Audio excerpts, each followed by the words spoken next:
Hi everyone, welcome to the Personal Finance Playbook. I'm your host, Coach Jack of Longhorn Financial. Today we're going to be talking about something that Americans like to spend time on. And people spend far more time on this topic than just about any other personal finance topic. What is it? It's planning for a vacation. Research on consumer spending habits and use of time habits tell us that as a category, spending on entertainment, which includes travel, is only about 4% of annual expenditures. Yet, almost half of Americans will spend up to 5 hours of time planning a week-long vacation, while only 1 in 10 Americans will spend the same amount of time planning for a 30-year retirement. While each trip may be a significant burden on the family finances, that often doesn't stop people from going anyway. After all, people say that they deserve that vacation and that time off. So today, to make better choices, learn how to get the most bang for our vacation dollars, and to share some other travel tips, I'm joined by Wendy Quinn, travel planner. Thanks for being on the show, Wendy. Well, thanks for having me.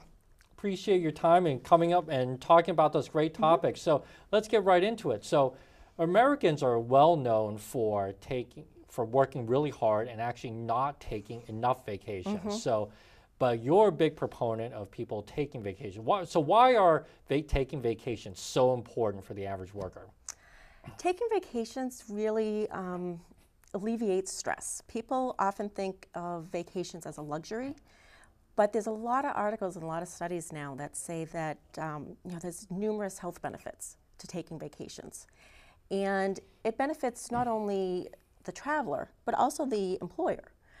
People come back from their vacations well rested, more productive at work. If they're traveling with their families, they tend to reconnect with their families. There's a lot of benefits to the vacation regardless of what type of vacation they take.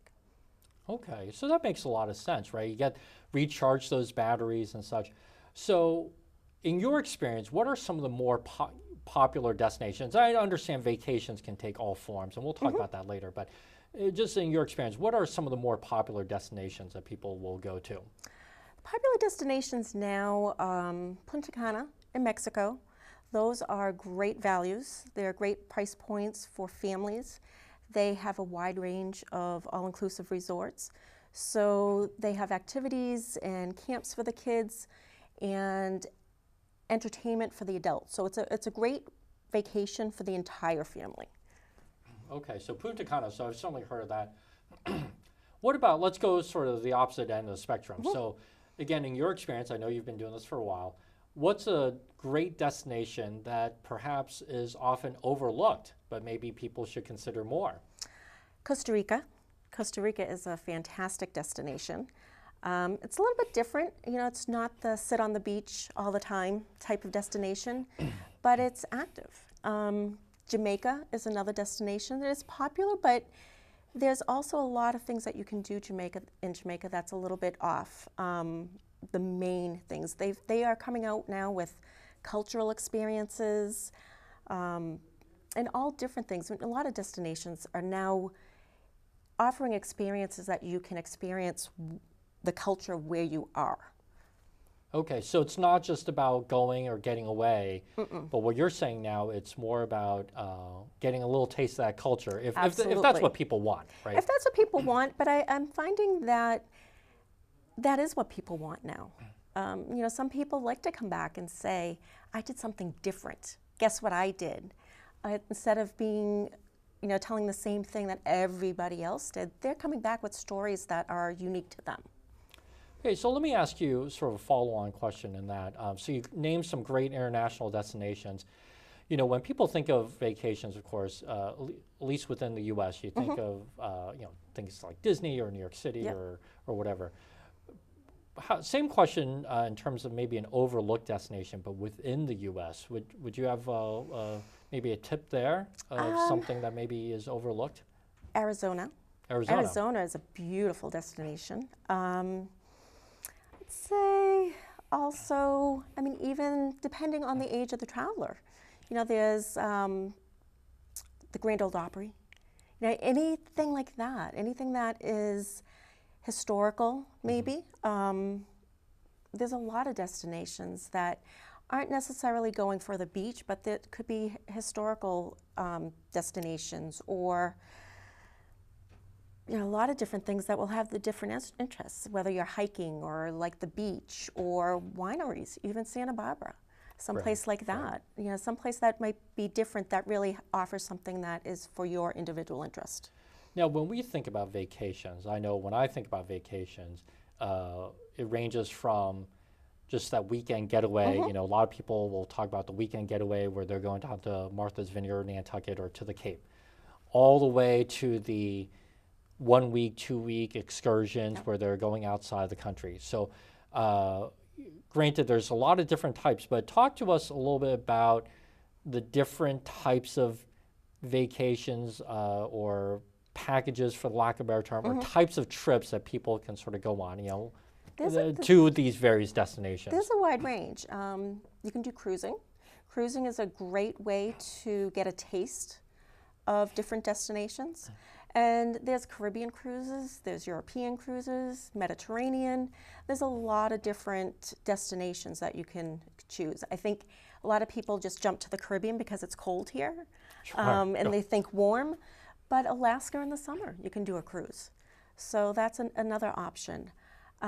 Escorted tours. Some people don't like the idea of being on a bus with a lot of people. However, if you're going to a destination, say it's someplace in Europe, and you've never been to the country before, and the street signs are all in a different language, you're on your own. You're going to be spending more time trying to get from place to place and figure out how to get there. And then when you go there, you're an individual. So now you're standing in these long lines to maybe get into the museum or something like that.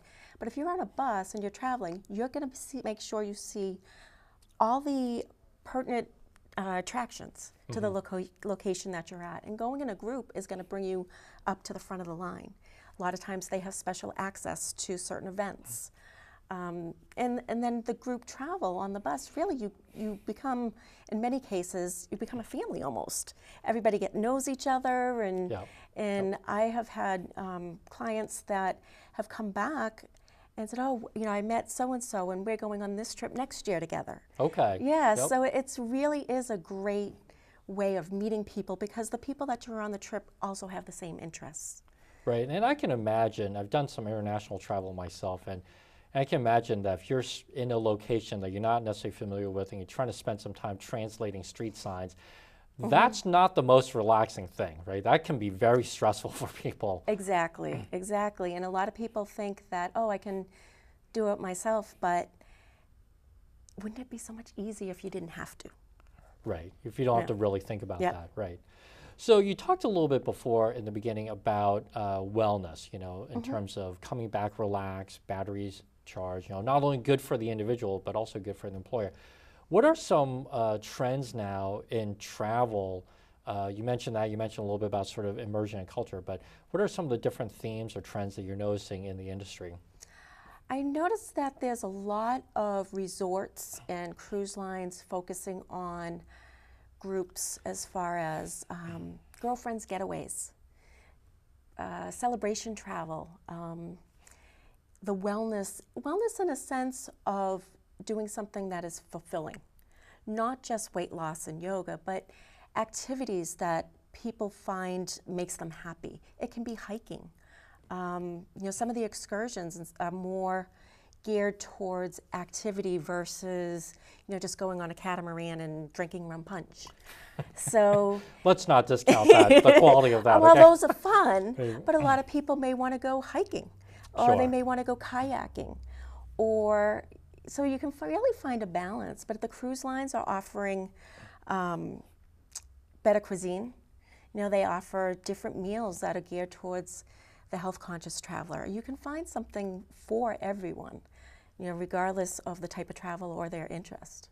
Okay, and whether it's a group setting or not, or whether whatever. It's a group setting, whether it's an individual, whatever your interest is, you can continue a healthy lifestyle while you're traveling, or try something new. Okay. So, one of the questions, this is something that I know that I wonder about. But when you think about going on a trip, whether it's that weekend getaway or something more involved, generally speaking, or perhaps my question is there a rule of thumb about how far in advance someone should book travel of whatever type, right? Is, you know, you hear these different rules, right? A week, 2 weeks, a month, 3 months. Right. What's the lowdown on those? Well, that's really a tricky question because there are some people who want to travel. They have 1 week off and they don't really care where they go. They want to get away. Sometimes they can get last minute deals, and that's fantastic. If that's what's the most important thing to them is the cost or feeling like they got a deal, there are definitely deals out there. However, there are some people that say, oh, I've always wanted to go on a river cruise. If there's something very specific, and river cruising as an example, it's not 3,000 people on a ship, it's 120.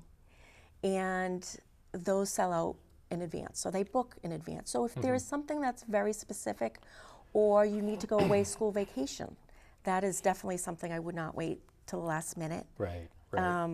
Because things book up. But if you do have some flexibility and you are open-minded, you can get a deal at the last minute. But if there is something specific that you want, planning in advance, I think, is the key. And then if there are some promotions that come out that lower the cost, we can apply that.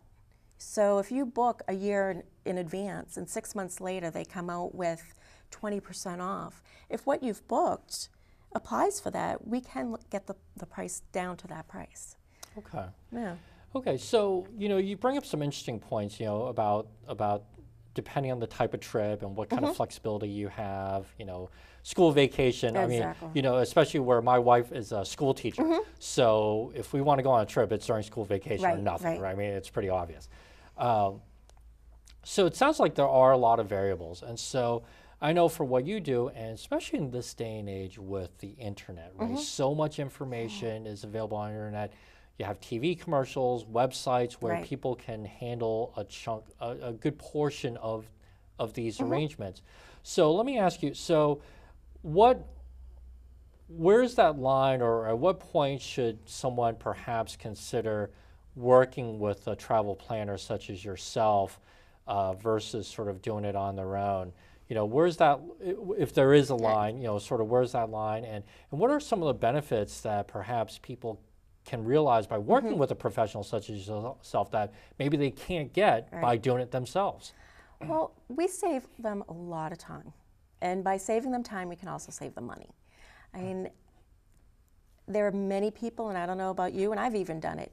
You go on the internet and you say you're going to be there for 15 minutes, and the next thing you know, you're there for an hour, and you're more confused than ever. There's a lot of information. I think when the internet came out, it was a great resource. But now you look at one site and it says one thing, and you look at another site and it's completely conflicting. You know, one person loves a resort, another person hates the resort. And you can spend hours and hours and hours where travel agents, we travel. You know, most of us are in the industry because we love to travel and because we want to travel. And we have firsthand experience with certain resorts. And we're always attending seminars and listening to webinars. So we get the updates and everything. So then we can have a conversation and learn what you're looking for. And that, I think, saves a lot of time because sometimes people don't even know what they're looking for. You know, Ain't that the truth? You know, my neighbor could have had a fantastic time at this resort. I'm going to go there. Well, they may have enjoyed it because they love to golf, but I don't like to golf. So really, even though it's a great resort, it may not be a great resort for me. Right, right. And you mentioned discounts and sort of promotions earlier, and how you mentioned how sometimes if you book far in advance and then the price goes down afterwards, right? I think that's probably the fear of everybody, right? Oh my like gosh. I'm going to buy the airline tickets today and then tomorrow they're going on sale, right? But that's something that a travel planner can help with. We can. Airline tickets are a completely different animal. Airlines pretty much do what they want. However, if you're buying something that the air is in a package, you're usually going to get the best price. But like if a resort is offering a promotion that sometimes, and a lot of times it's not discounts, a lot of times it's you know, a spa credit, or same thing with a cruise. Sometimes it's an online onboard credit. Sometimes it's an upgrade. Sometimes it's a candlelight dinner. You know, usually it's a perk or an amenity that is added in the promotion. Occasionally the price does go down if there's some type of holiday promotion or something like that. But generally it is going to be an added benefit. And those we can apply, you know, if it's later on, you know, after you've booked. But that would be something, being a professional in the industry, I mean, you would get notice of those far more than, say, if I just went on the internet myself and just started randomly looking. Absolutely. You may have to research to find out. Sometimes, you know, we get emails, a lot of emails from the vendors saying, hey, this promotion's coming up. Yep. And sometimes sometimes it doesn't apply, but, you know, it doesn't hurt to check. Right. And it shouldn't prevent you from planning in advance, because a lot of times you can put that, you know, you can plan a year and a half, depending on what the trip, and then you can budget and you know what that trip is going to cost. And I think that's a big factor. A lot of people don't plan a trip because I can't afford it or it's a lot of money. But if you plan a year and a half in advance and you put that deposit down, you're going to be able to. Right. You know, it's interesting you mentioned how with some of the trends and whether it's wellness or activity-based, or you mentioned sort of being immersed in the culture a little bit, but that's where a travel planner really would work with a client to figure that out, right? Absolutely. I mean, because I can tell you, I mean, I've gone on the internet plenty myself to look for different types of trips and airfare. Right. I have that fear about buy today, goes down tomorrow, or whatever. But, you know, even some of the things you just mentioned, you know, to me and to our viewers, I didn't know some of that stuff existed, right? Because this is not what I do every day, right? But this is what you do every day. Exactly. And a lot of that stuff isn't online. And it's about building a relationship and having trust in the person. And the travel community is very supportive of each other. You know, if a client comes to you and you don't know about the destination that they're asking, we have fantastic resources. We can contact other travel agents, and chances are we know somebody that's been to that resort and can give firsthand experience. Right, and that kind of avoids the problem. And I've seen this with restaurants and hotels. Like you said, one review, oh, this place was great. Exactly. And then the very next review, this place was terrible. Right? And you're right, you don't know what to believe. And what you really have to look for is, why did that person like it? And why did that person not like it? So if they liked it because it had a great beach, but you're a pool person, it doesn't mean you're going to love it. So it's really a fine line. And that's part of what we do is we ask questions and we get to know our customers. Get to know our clients and find out what they like and what they don't like. And the goal is really to match them with the ideal vacation, because we build our business on customer service, repeat business, and referrals. So that is the goal, you know, is to give our customers the best vacation that they can possibly have. Right. So one question that I know that I've asked, and I'm sure a lot of people have asked, that does add to the cost is this whole notion of travel insurance, right? And in certain ways, you know, I'm sure some people think about it as like buying the extended warranty on that appliance that you just bought, you know, or the TV you just bought, and some people swear by it, right? Or getting insurance on your cell phone, right? Some people swear by, other people say it's a complete waste of time, you know, it's a complete waste of time, it's a complete waste of money. So share with our viewers sort of what is it, first of all, right? What does it actually sort of cover or not cover to, you know, to a general sense? But also your opinion sort of, is it worth it, is it not worth it, things like that. Travel insurance, in my opinion, is definitely worth it. It's a small price to pay, really, for peace of mind. And a lot of people look at the insurance as, if I cancel my trip, I'll get my money back. I'm not canceling my trip.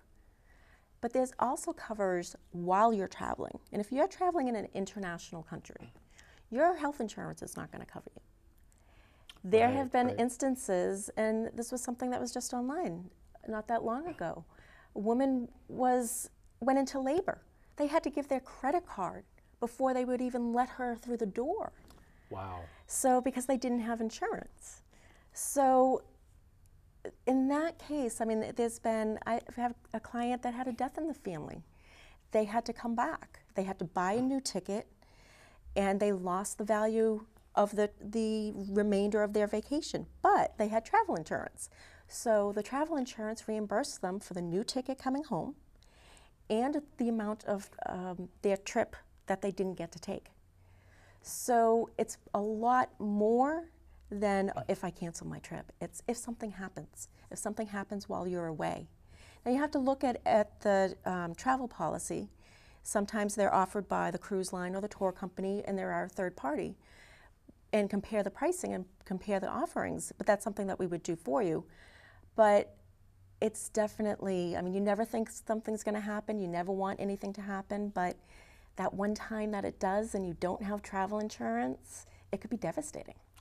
Right. So what about, so that makes sense to me. What about things like, so-called acts of God, right? You're about to go on a cruise, Yep. hurricanes in the area, so you're not sailing. Yep. That would be covered or would not be covered? It would be covered. I mean, there's some, the cruise line will have some responsibility, the airline will have some responsibility.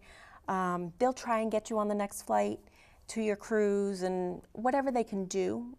But if they can't help you, that's when the insurance kicks in. Okay. Yeah. But travel insurance, by your opinion, is generally worth the money for that peace of mind. It is. I really, and it's not a huge expense. It's based on the cost of your trip as well. So if the cost of your trip is high, you actually have more to lose if you don't take it. Right. So, Okay. That makes sense. That makes sense. So tell me, Wendy, travel agents, right, in this day and age have sort of largely gone by the wayside, Right. In the country, right? Yes. And I know we were talking earlier or before the show, my mother used to be a travel agent, right? She's since retired, but anyway, but years ago I remember her doing it, partially driven by the fact today that, the advent of the internet and the different tools. But yet travel agents, travel planners like yourself still exist. So what are some of the biggest myths that perhaps people have about working with someone such as yourself? I think that it's more expensive, which is not the case. They don't charge. Some do, some don't. However, it doesn't necessarily mean that we're more expensive. You're going to get the same trip. If there's something specific that you're looking for, we can find that for you. And a lot of times we have the same price, if not lower, because if we're affiliated with a big agency, they offer discounts as well.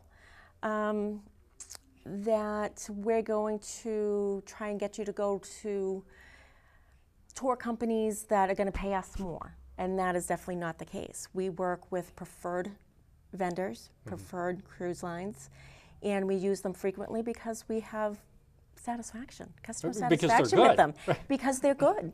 Exactly, because we know our clients are going to be happy. Again, we want our clients to have great experiences, so they come back and love to travel. That they want to go again. They want their sister, brother to start traveling, because traveling, again, people that get into the travel industry love to travel. So it's something that I think all of us enjoy helping people achieve. Okay. So just out of curiosity, for yourself now, what's been the most exotic, for the lack of a better term, destination that you've been to yourself? Ironically, China. And it was the very first trip I went on. Okay. Yeah, it was sponsored by the Chinese government long time ago. And I was 20. And I would love to go back again, because at 20 years old, I don't think I appreciated where I was going. But it was amazing. It really, really was amazing. It was before the riots at Tiananmen Square. Oh, so that was a long time time ago. Okay. Yeah. Yeah. So just out of curiosity, you kind of bring up a good point, how you went a long time ago and now you like to go back. And I understand that with something like travel, everybody's different. They have their own preferences. But do you find that with resorts or cruises, whatever, that people tend to go to the same place year in and year out? or is it more common for people to say, you know what, I went there last year, let me go somewhere new, and every year they'll go somewhere new? What do you typically find? I find that multi-generational travel, grandparents that have brought their grandkids away. Recently, I met a family in Turks and Caicos, and the grandparents came to the same place year after year with their grandkids. Wow. Yeah. So it's like a family tradition for them. It was a family trip for them, which is really, really special. But then you got, people and they're, not with grandkids that, maybe your age that like to be a little more adventurous, try something different. We'll go to different places. But a lot of them, I think, sometimes now they were playing it safe. They go to the places that they knew or that their friends went. But I think more and more people are trying to do something a little bit different. Try a different destination so Experience they can. new things. Yeah, I think people are becoming more open-minded about Okay. traveling. Good. So Wendy, we have time for just one last question, and this is, because on the internet, right? There's so much information on the internet. There's a lot of good information, but there's also information that's maybe not quite as helpful. So my question to you is simply what's something about travel or working with a travel planner that, such as yourself, that that most people either don't know or can't easily find on the internet? What's a final tip that you can share with our viewers? I think working with the travel agent really allows you the opportunity to discuss what you're looking for in your vacation. And I said it before, a lot of people don't know. A lot of people will just say, oh, I want to go here because it's someplace that they know their friends have loved. But it may not be the right destination for you. I mean, it could be, but ask questions. You go on the internet, you don't have the opportunity to say, hey, I liked this resort. Can you find me one that is similar? Or my son enjoys this. Where can I take him that he'll have the best time? It's really about forming a relationship and learning your customers' interests. And I think that's what working with a travel agent is going to give people the best experience. Sure, that makes sense. So I'd like to thank my special guest today, Wendy Quinn, travel planner. I think that she has shared some great tips. Certainly I've learned a bunch about this process when I look forward to doing traveling myself again in the future. But I hope you, the viewer at home, have also taken away some good tips about this, especially around travel and different packages and perhaps some travel insurance. So again, thank you so much, Wendy Quinn, and stay tuned next time for when we tackle another issue out of the Personal Finance Playbook.